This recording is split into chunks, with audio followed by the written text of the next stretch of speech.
သွေးဆုံးချိန်မှာဘာတွေခံစားရနိုင်လဲဒီဗီဒီယိုကအသက်40ကျော်အမျိုးသမီးတွေအတွက်ပါသွေးဆုံးကန်ချိန်မှာဘာတွေကြုံတွေ့ရနိုင်လဲဆိုတာနဲ့ဘယ်လိုနေထိုင်စားသောက်မလဲဆိုတာပြောပြထားတာမို့ဒီဗီဒီယိုအဆုံးထိကြည့်ပေးပါသွေးဆုံးခြင်းဆိုတာမိမတယောက်ရဲ့တမန်လာခြင်းလုံးဝရက်တန့်သွားတာကိုပြောတာပါဒါကတဘာဝကျတဲ့ဇီဝဖြစ်စဉ်တစ်ခုဖြစ်ပြီးများသောအားဖြင့်အသက်45နဲ့55နှစ်ကြားမှာဖြစ်တတ်ပါတယ်ဘာကြောင့်ဖြစ်ရတာလဲအဓိကအကြောင်းရင်းကတော့သားဦးအိမ်ကနေမျိုးဆက်ပွားဟော်မုန်းတွေဖြစ်တဲ့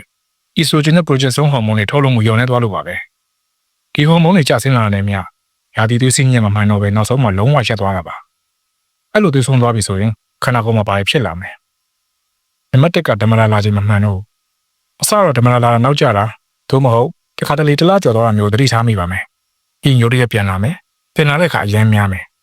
ဒါအသင့်ခန္ဓာကိုယ်ဟော်မုန်းတွေပြောင်းလဲနေပြီလို့ပြောတာပါဒါပုံမှန်ပါပဲ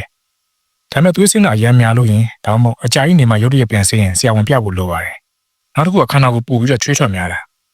ရုပ်ရည်ဆိုသလိုခန္ဓာကိုယ်တစ်ခုလုံးအပူချိန်တွေပြင်းပြင်းထန်ထန်ခံစားရမယ်မျက်နှာမြည်ရဲလာမယ်နှလုံးခုန်မြန်ပြီးချွေးရန်ထွက်လာမယ်မိနစ်နိုင်ငယ်ပဲကြာရင်ဆိုပေမဲ့ရေမတိထိုင်မသာခံစားရတတ်ပါတယ်ဒါကို hot flash လို့ခေါ်ပါတယ်ညဘက်ဆိုရင်ချွေးထွက်အရင်များတာမျိုးလည်းဖြစ်တတ်ပါတယ်အေးဆိုဆိုနဲ့အရာနိုးလာပြီးစိတ်ပင်ပန်းတတ်ပါတယ်စိတ်ဝင်ပူပါနဲ့ဒါအဖြစ်လိရှိပါတယ်တင့်ဟော်မုန်းတွေကိုထိန်းညှိပေးနိုင်တဲ့ကုသမှုတွေလည်းရှိပါတယ်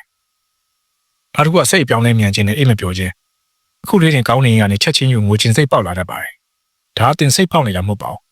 တင့်ဟော်မုန်းတွေပြောင်းလဲနေလို့အုံနောက်ကတုံ့ပြန်လာပါအီဆိုဂျင်ဟော်မုန်းတွေတော့တင့်စိတ်နေစိတ်ချတဲ့အိတ်ဆက်ခြင်းကိုထိခိုက်စေပါတယ်ဒီတော့ပင်ပန်းနေတယ်စိုးရင်ပူပန်နေတယ်စိတ်ဆက်နေတယ်ဆိုရင်ဒါအတင်မှားမဟုတ်ပါဘူးတင့်ရဲ့ဇီဝကမှာဖြစ်စဉ်ကြောင့်ပါနံပါတ်4ကမင်းမကို6တွေ့ခြင်းနဲ့လိမ်စိတ်နေပါခြင်းဒိန်းဆက်ဆန်စဉ်မှာ6တွေ့မှုရရံမှုဒါမှမဟုတ်ရင်နာကျင်မှုတွေခံစားနိုင်ပါတယ်ဒါတွေက estrogen ဟော်မုန်းနည်းသွားလို့ပါဒါပေမဲ့သတင်းကောင်းကတော့အဲ့ဒါကိုကူညီပေးနိုင်တဲ့ baking နဲ့ cream ကုသမှုတွေရှိပါတယ်ဆရာဝန်နဲ့တိုင်ပင်မှုရှက်ကြောက်စရာမလိုပါဘူးနောက်တစ်ခုကကိုယ်လေးချင်တက်ခြင်းစပင်ကျွတ်ခြင်းနဲ့အသားရည်ပြောင်းလဲခြင်းတွေပါ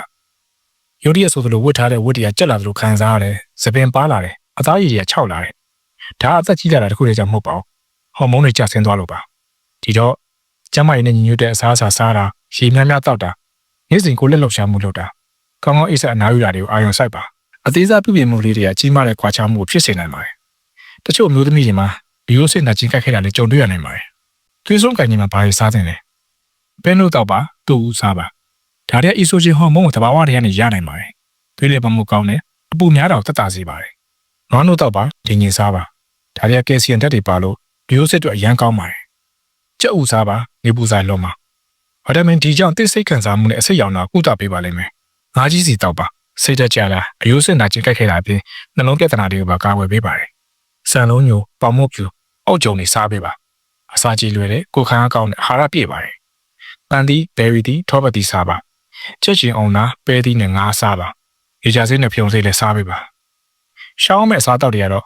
ကြားများတဲ့အစားအစာစားများတဲ့အစားအစာအရက်နဲ့ကော်ဖီရုပ်ပဲဖြစ်ပါတယ်တကယ်တော့သွေးဆုံးခြင်းဆိုတာအဆုံးသတ်မဟုတ်ပါဘူးဘဝတည်းရဲ့အစပါဒါပေမဲ့သင်ခန္ဓာကိုယ်ကဂရုစိုက်မှုနားလည်မှုနဲ့ဖိမမှုတွေတော့လိုအပ်နေပါတယ်သင်ရဲ့လက္ခဏာတွေကနေ့စဉ်ဘဝကိုထိခိုက်လာပြီဆိုရင်တော့ဆရာဝန်နဲ့ပြပါဆရာဝန်တွေကသင်ဟော်မုန်းတွေကိုညီမျှအောင်သင်ရိုးတွေကိုကာဝယ်အောင်သင်စွမ်းနေပြန်လည်မြင့်တက်လာအောင်ကူညီပေးနိုင်ပါတယ်ဒီတော့မျိုးသမီးတွေကိုပြောချင်တာသင်ခန္ဓာကိုယ်အကြောင်းနားထောင်ပေးပါဒါအခက်ခဲတွေ့နေမှာမဟုတ်ပါဘူးပြောင်းလဲနေတာပါပြောင်းလဲမှုတိုင်းဟာမေတ္တာသိက္ခာမှုနဲ့ဂရုစိုက်မှုတွေလိုအပ်ပါတယ်ဒီဗီဒီယိုလေးအသင်အတွက်အကျိုးရှိတယ်ဆိုရင် like and share လုပ်ပေးပါ